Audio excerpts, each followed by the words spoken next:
Mark Esper is a former defense lobbyist who's now Secretary of Defense. Esper was not elected to that position, obviously. He was appointed to it by the president, who was himself elected. That's the chain of command in a democracy, always. Voters choose their representatives. Those representatives choose their staff. But all power flows from the public, who vote in elections, from you, me, and the rest of us. When cabinet officials ignore the instructions of elected leaders, they are ignoring voters and attacking democracy. In the case of the military, it's especially dangerous. Our armed services are controlled by the president, who was elected.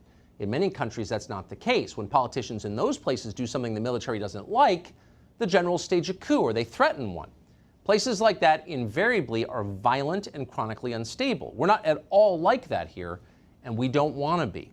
We can give our nuclear weapons to the military on the promise that we're essentially in charge of when they use them, because we elect presidents who make that call. You probably knew all that. It's basic civics, or it was until Donald Trump got elected. Recently, the president suggested that he might invoke the Insurrection Act that would allow him to use American troops to quell the riots in our cities. Now, that's his call. You can agree with it or not, but he's the president. It's up to him. It is not up to Mark Esper.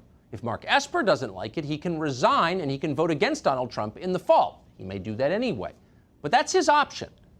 What Esper can't do, what we cannot let him do if we care about democracy, is to subvert the order of the president he works for, no matter who the president is. And yet yesterday, Mark Esper appeared to do exactly that. He gave a press conference in which he announced that he opposes using troops to bring order to the country. American troops in Syria and Afghanistan are absolutely necessary. We can't pull them out. It's immoral. But we can't use Americans to protect America. That's Mark Esper's position. Apparently, Esper said this at the urging of active duty generals at the Pentagon.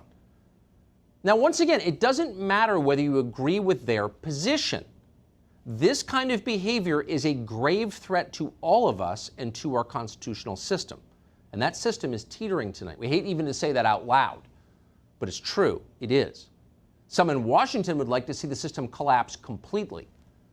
Congressman Ruben Gallego, for example, just sent a letter to General Mark Milley, he's the chairman of the Joint Chiefs of Staff, telling him to defy the elected president if ordered to suppress the riots.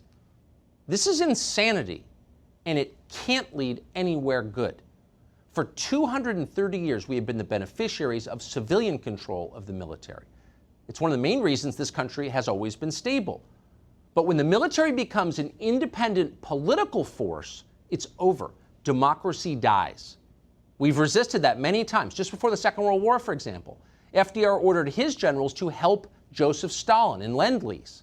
They didn't want to do that. They hated Stalin, and for good reason. They understood the mortal threat of communism. But they were told to do it, and they did it, because that's our system. It's democracy. That system has worked very well for a long time. In fact, it's why we revere our military, because we can. They're not part of our political system. Their only job is to protect the country, and they do. But if people like Mark Esper continue on this path, we will not like our military at all. We will be very afraid of them, and we don't want to be. Brian Dean Wright is a Democrat. He's a former CIA officer, and we're happy to have him join us tonight. Brian, thanks so much